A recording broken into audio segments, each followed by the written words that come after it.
Here's Newton. They'll set up the screen to McCaffrey. And he'll lose yardage here. Back at the 47.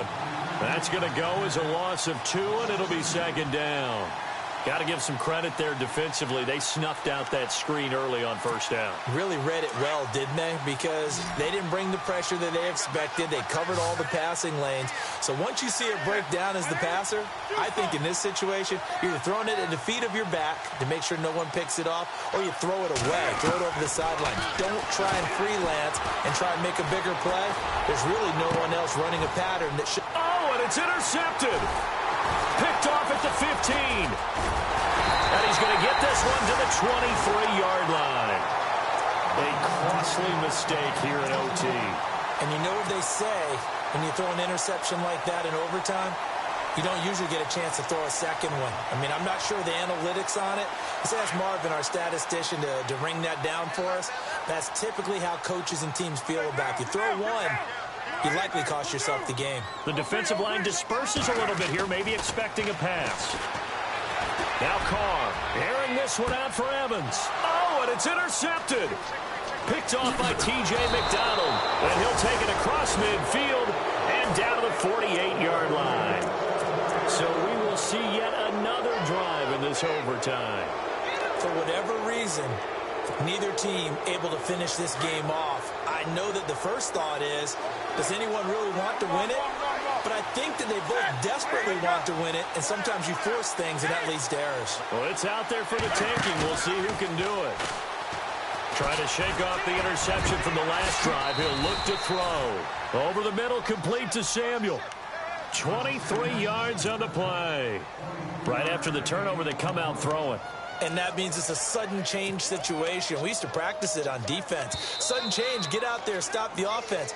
But you typically run out there a little bit unsettled. I think that's why he came right out throwing the football, hoping to catch him off balance. And he did.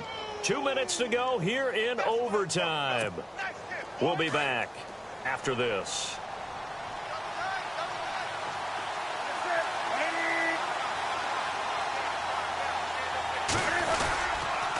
This is McCaffrey, and maybe a measure of revenge there. He's had his way in this one, but this time they get him behind the line.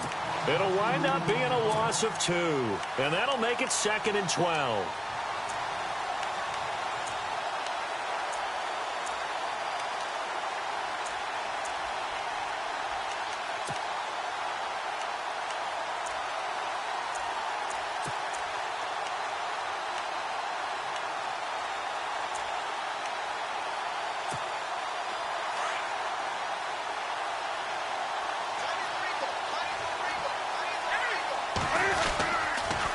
McCaffrey on the counter. And maybe a measure of revenge there. He's had his way in this one, but this time they get him behind the line. It's a loss of 2, now 3rd down.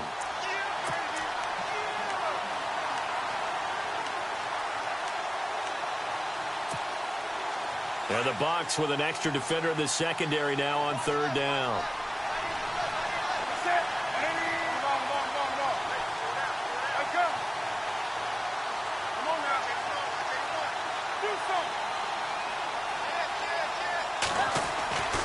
Here's Newton. And this is going to be incomplete. Another nice job there defensively. They've really stymied their passing attempts, and it continues in overtime. And for them to do that, that means they've had to be cohesive on defense. Pressure in the quarterback's face. Good coverage of not just the wide receivers, but the tight end, the running backs when they try and slip out, and making sure they're at the point of attack. When the ball's in the air, they get there and help force some of those incompletions. So it all comes down to the right foot of Graham Gano. This to win it in overtime. Now another timeout called for by the offense.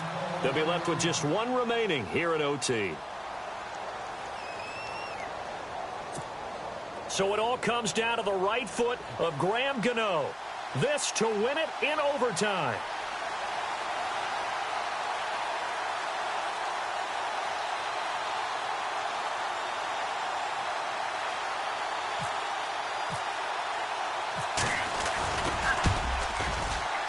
And he got it.